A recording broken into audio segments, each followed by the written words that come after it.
So எனக்கு தேவையான costumes எல்லாமே நான் வேலவன் ஸ்டோர்ஸில் பர்ச்சேஸ் பண்ணிட்டேன். பியூட்டிஃபுல்லாக காஸ்டியூம்ஸ் எடுக்கணும் அப்படின்னு நினச்சிங்கன்னா கண்டிப்பாக உஸ்மான் ரோட்டில் இருக்க வேலவன் ஸ்டோர்ஸை விசிட் பண்ணுங்கள். 2021-22 நிதிநிலை அறிக்கையில் 5000 புதிய பேருந்துகள் வாங்கன்னு சொன்னாங்க, வாங்கலை. 2022-23 போக்குவரத்து மானிய கோரிக்கைகள் சொன்னாங்க 5000 பேருந்து வாங்கணும், அப்போது வாங்கலை. 23-24 இப்போ அறிவிச்சிருக்கிறாங்க, இப்போ தான் 1000 பேருந்து வாங்குறதா சொல்கிறாங்க. ஆனால் இது வரைக்கும் ஒரு 400-500 பேருந்து வாங்கினதான் தகவல் கிடைச்சிருக்குது. அதோட பழைய பேருந்து சீரமைப்பதாக சொல்லியிருக்கிறாங்க. ஆக இப்பொழுது இயங்கக்கூடிய அரசு பேருந்துகள் அத்தனையுமே பழுதடைந்த பேருந்தில் தான் இருக்குது, அங்கங்கே நிற்கிது. இன்றைக்கி சென்னையில் பார்த்தீங்கன்னா அந்த பயணி ஒரு பெண் பயணி இறந்துட்டு இருக்கையில் அமர்ந்துட்டு போகிறாங்க, அது கீழே இருக்கிற ஃபுட்பால் தள்ளிட்டுது, கீழே இறங்கிட்டாங்க, ஓடிக்கிட்டே இருக்கிறாங்க. புதிய பேருந்து வாங்குறவாங்கன்னு இது வரைக்கும் வாங்கவே இல்லை. அனைத்து இந்திய அண்ணா திராவிட முன்னேற்ற கழக ஆட்சி 10 ஆண்டு காலம் 2011 2020 வரைக்கும் கிட்டத்தட்ட 14,500 பேருந்துகள் புதிய நான் வாங்கியிருக்கேன். அப்படி வாங்கின காலத்தில் இப்போ இந்த பேருந்து இயங்கிட்டு இருக்குது. இவர்கள் எந்த புதிய பேருந்து வாங்கலை. இன்றைக்கு கூட செய்தித்தாளில் வந்திருக்குது, நான் பத்திரிகையில் படித்தேன். இன்னும் ஒரு 3000 பேருந்து புதுசாக வாங்கன்னு சொல்கிறாங்க, வாங்கினா தான் நிஜம். ஆக இந்த பழைய பேருந்துகளை வச்சு இயக்கவே முடியாது. ஏன்னா இந்த பேருந்துகள் அத்தனையுமே பழுதடைந்து விட்டது. அதுக்கு சரியான ஸ்பேர் பார்ட்ஸ் வாங்கி ரிப்பேரும் செய்யலை. இன்றைக்கு பயணிகள் அச்சத்தோடு தான் பயணம் செஞ்சுட்டு இருக்கிறாங்க. இது ஓட்டுநரும் பல முறை புகார் சொல்லியிருக்கிறாங்க. நீங்கள் பார்த்தீங்கன்னா சிவகங்கையில் ஒரு ஓட்டுநரை நேராக மாவட்ட ஆட்சியர்களுக்கு கூட நிறுத்தி அங்கே இருக்கிற அந்த பேருந்தில் இருக்கிற குறைபாடெல்லாம் சொல்லியிருக்கிறாங்க, சீர் செய்யணும். அப்புறம் சில பேருந்துகள்லாம் மழை காலத்தில் ஒழுகுது. இதையெல்லாம் இந்த அரசு கவனிக்கப்படவில்லை. இது இந்த அரசாங்கத்தில் ஒரு கையிலாகாத அரசாங்கத்தான் பார்க்கப்படுகிறது. இன்றைக்கு கூட செய்தித்தாளில் சென்னையில் மின்சார பேருந்து வாங்கன்னு சொல்கிறாங்க. இதெல்லாம் அதிமுக ஆட்சியில் ஜெர்மன் நாட்டோர் ஒப்பந்தம் பண்ணுது. இது ஒன்றும் வாங்கலை. அனைத்து இந்திய அண்ணா திராவிட முன்னேற்ற கழக ஆட்சி இருக்கின்ற பொழுது, இன்றைக்கு அம்மா இருக்கிற காலத்தில் சரி, நான் முதலமைச்சர் இருந்த காலகட்டத்திலும் ஜெர்மன் நாட்டோடு ஒப்பந்தம் செய்த அடிப்படையில் தான் இந்த மின்சார பேருந்தே கிடைக்குது. அதுவும் இன்னும் 3 வருஷம் ஆகி போச்சு. அதை கூட முழுசாக வாங்கி இயக்க முடியல. சார், வழக்கமாக பயணம் மேற்கொண்டதா ஒரு தகவல் வெளியாக இருக்குது. அது பர்சனல் அசல் அரசியல் ஏதாவது கலந்துருக்கு? ரகசியமாக நான் வெளிநாட்டுக்கு போகிறவங்கள ஒன்றும் போட மாட்டீங்க, கேள்வி கேட்க மாட்டீங்க. ஸ்பெயின் நாட்டுக்கு போகிறவங்க, துபாய் நாட்டுக்கு போகிறவங்க, அமெரிக்கா போகிறவங்கள கேள்வி கேட்க மாட்டீங்க. நான் பக்கத்தில் கேரளாவில் ஆயுர்வேத சிகிச்சைக்காக போனேன். இது என்ன பட்டிமன்றம் வச்சா சொல்லிட்டு போக முடியும்? எல்லாத்தையும் அரவழைச்சு எடப்பாடி பழனிசாமி ஆயுர்வேத சிகிச்சைக்கு போகிறாங்கன்னு சொல்லிட்டு போக முடியும்? எல்லாம் கேவலமாக பத்திரிகையில் போடாதீங்க. அது தினகரன் பத்திரிக்கிறது பாரு, திமுக மறுபதிப்பாகி போச்சு, அசிங்கமாக இருக்குது. ஒருத்தருக்கு உங்களுக்குலாம் உடல் சரியில்லைன்னு சொல்லிட்டு போகிறீங்க. ஊரில் ஒரு ஆயுர்வேத சிகிச்சைக்கு போய் எப்படி சிகிச்சை பெறலாம் அப்படின்னு ஒரு ஆலோசனை கேட்கறதுக்காக நான் போனேன். இதில் என்ன தவறு இருக்குது? என்னுடைய பாதை வலிக்கும் உங்களுக்கு நல்லா தெரியும். அதிக நேரம் நின்று அந்த கீழே இருக்கிற குதியில் இருக்கிற சதை இறுகி போச்சு, அதுக்கு ட்ரீட்மெண்ட் கொடுக்கணும்.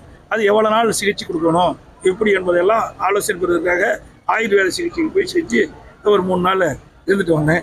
அதை பெருசாக போடுறீங்க. ஏன்னா என்னை பொறுத்த வரைக்கும் விளம்பரப்படுத்த கிடையாது. சைக்கிளில் போனால் முதலமைச்சர் விளம்பரப்படுத்துவீங்க, பளு தூக்குனா விளம்பரப்படுத்துவீங்க, வெளிநாடு போனால் ஃபோட்டோ போடுவீங்க, அவர் விளையாடுறதெல்லாம் ஃபோட்டோ காட்டுவீங்க. ஆனால் வறட்சியால் பாதிக்கப்பட்ட மக்கள் குடிதண்ணி இல்லாமல் போராட்டம் பண்ணிட்டு இருக்காங்க, அதை போட மாட்டேங்கிறீங்க. இன்றைக்கு முதலமைச்சர் தேர்ந்தெடுக்கப்பட்ட முதலமைச்சர் இன்னைக்கு ஓய்வு எடுக்க போகிறேன், ஓய்வு எடுக்க போகுது வேணான்னு சொல்லுங்க. எப்போ போகணும்? இப்படிப்பட்ட வறட்சியான காலத்தில் மக்கள் கடும் அவதிக்குள்ளாகிக்கிட்ட நேரத்தில் இன்றைக்கி தமிழகத்தில் வரலாறு காணாத வெயில் 112 டிகிரி வரைக்கும் போயிட்டு இருக்கு. எங்கே பார்த்தாலும் குடிநீர் பிரச்சனை தட்டுப்பாடு.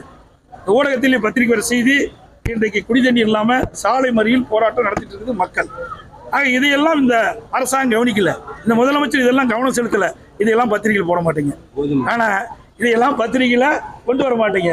இந்த ஆட்சியில் நடைபெற்ற அவலங்களை பத்திரிகையில் தெரிவிக்க மாட்டீங்க, ஊடகத்தில் தெரிவிக்க மாட்டீங்க. பயம். ஏன்னா நான் ஆட்சியில் இருக்கும்போது என்னை பற்றி விமர்சனம் பண்ணீங்க, எங்கள் ஆட்சி பற்றி விமர்சனம் பண்ணீங்க, எதிர்கட்சியாக இருக்கும்போது விமர்சனம் பண்ணிட்டு இருக்கிறீங்க. இதிலிருந்து என்ன தெரியுதுன்னா, எங்களை சார்ந்து ஒளிபரப்பு பண்ணால் தான் உங்களுடைய தொலைக்காட்சி ஓடுன்னு நினைக்கிறேன், பத்திரிகை விற்குன்னு நினைக்கிறேன், அப்படி தான் நினைக்கிறேன். ஏன்னா இந்த ஆட்சியில் நடைபெற்ற அவலங்கள், ஒரு அரசாங்கம் தான் இதெல்லாம் செயல்பட வேணும். எதிர்கட்சிகள் நாங்கள் அரசாங்கத்துடைய கவனத்திற்கு தான் கொண்டு வர முடியும். ஆனால் அனைத்து இந்திய அண்ணா திராவிட முன்னேற்ற கழக ஆட்சியில் இருக்கின்ற பொழுது இன்றைக்கு ஊடகத்திலே பத்திரிகையில் செய்தி வந்தால் உடனுக்குடன் அதை சரி செய்வோம். இன்றைக்கு ஆட்சியாளர் அதெல்லாம் கிடையாது. அதே மட்டும் இல்லை, ஆட்சியில் இருந்தாலும் இல்லாவிட்டாலும் மக்களுக்கு பிரச்சனை ஏற்படுகின்ற பொழுது மக்களுடைய பிரச்சனையை அரசுடைய கவனத்திற்கு கொண்டு வந்து அதை தீர்ப்பதற்கு முழு அளவில் அதிமுக ஈடுபட்டிருக்கிறது. நீங்க சொல்ற மாதிரி சொல்லியிருக்காங்க. ஆமாம், அதுதான் நாட்டுக்கு முக்கியம். குடிநீர் நீர் முக்கியம் இல்லை, நீர் தான் முக்கியம். ஏன்னா எப்போ இந்த விடியா திமுக அரசு ஆட்சிக்கு வந்ததோ அதில் மதுபானத்தெல்லாம் நம்ம கண்ணுக்கு அர்த்தமாக இருக்குது. அதில் தான் வருமானம் அதிகமாக கிடைக்குது, அதெல்லாம் அதிகமாக கவனம் செலுத்துகிறாங்க.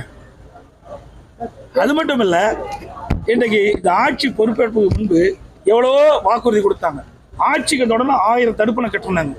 எத்தனை தடுப்பணை கட்டினாங்க? இன்னைக்கு வறட்சி நிலவிட்டு இருக்குது கோடை காலத்தில்.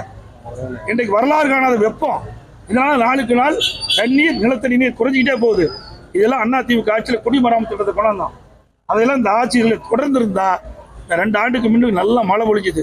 அப்போ எல்லாமே இந்த ஏரி குளத்தில் தண்ணி தேக்கி இன்றைக்கு இந்த மாதிரி கோடை காலத்தில் அதை பயன்படுத்தியிருக்கோம். நிலத்தடி நீர் உயர்ந்திருக்கோம், விவசாயிகளுக்கு தேவையான நீர் கிடைச்சிருக்கோம், மக்களுக்கு தேவையான குடிநீர் கிடைச்சிருக்கோம். அதையெல்லாம் செய்யல, எந்த தடுப்பணையும் கட்டல, கொடுக்கப்பட்ட வாக்குறுதியும் நிறைவேற்றல.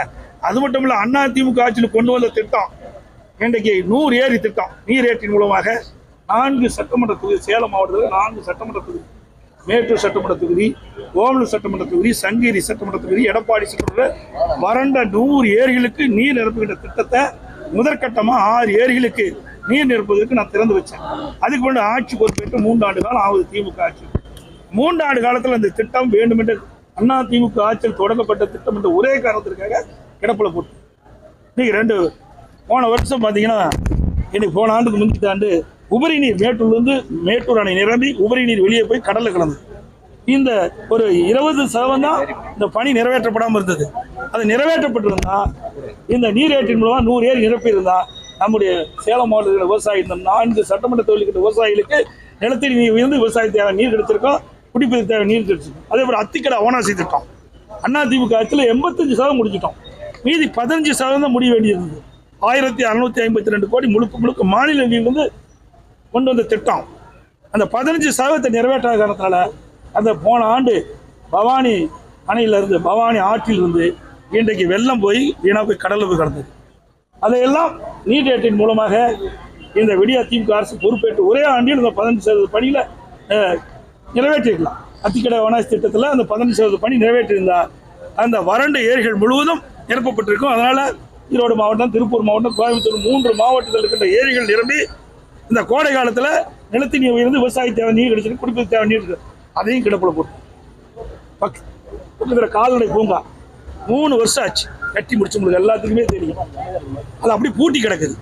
அது திறப்பதற்கு எவ்வளோ நேரம் ஆகும்?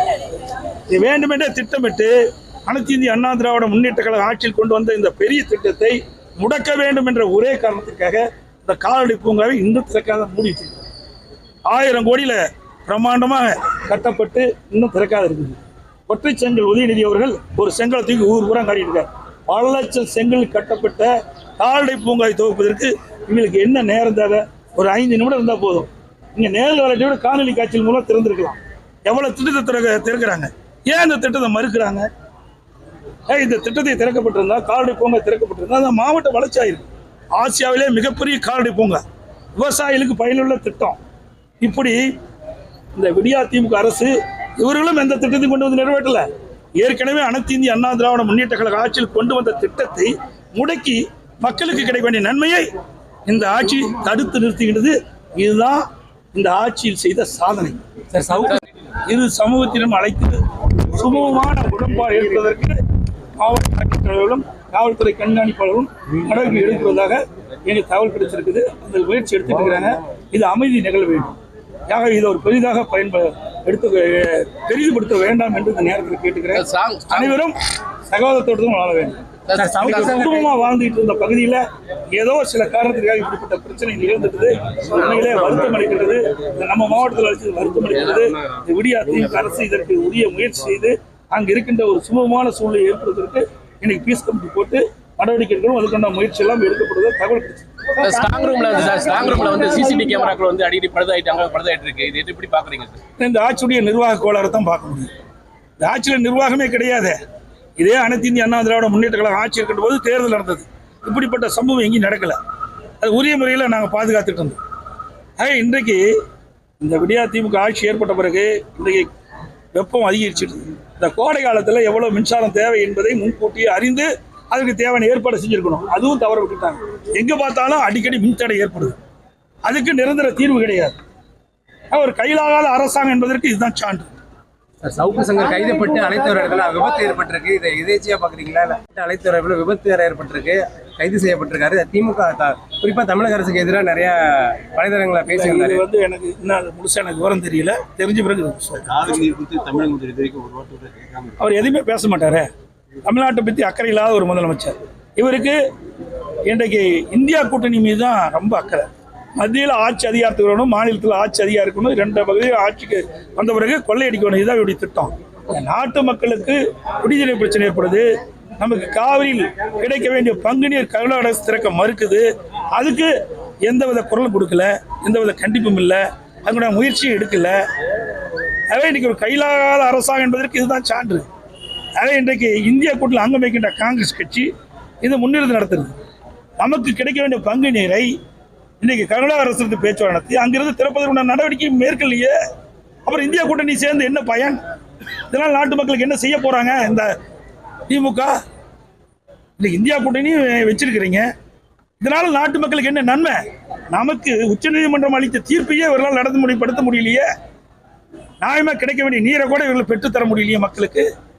இதனால இந்தியா கூட்டணியில் அங்கம் வச்சு இந்த தமிழ்நாட்டு மக்களுக்கு என்ன நன்மை பெற்றுத்தர போறாங்க? இருக்கிற உரிமையை பாதுகாக்க முடியலையனால சார் விசிக தான் கேள்வி கேட்கணும். அவர்கிட்ட கேட்குற கேள்வி கேட்டால் தான் சரியான பதிவு கிடைக்கும்.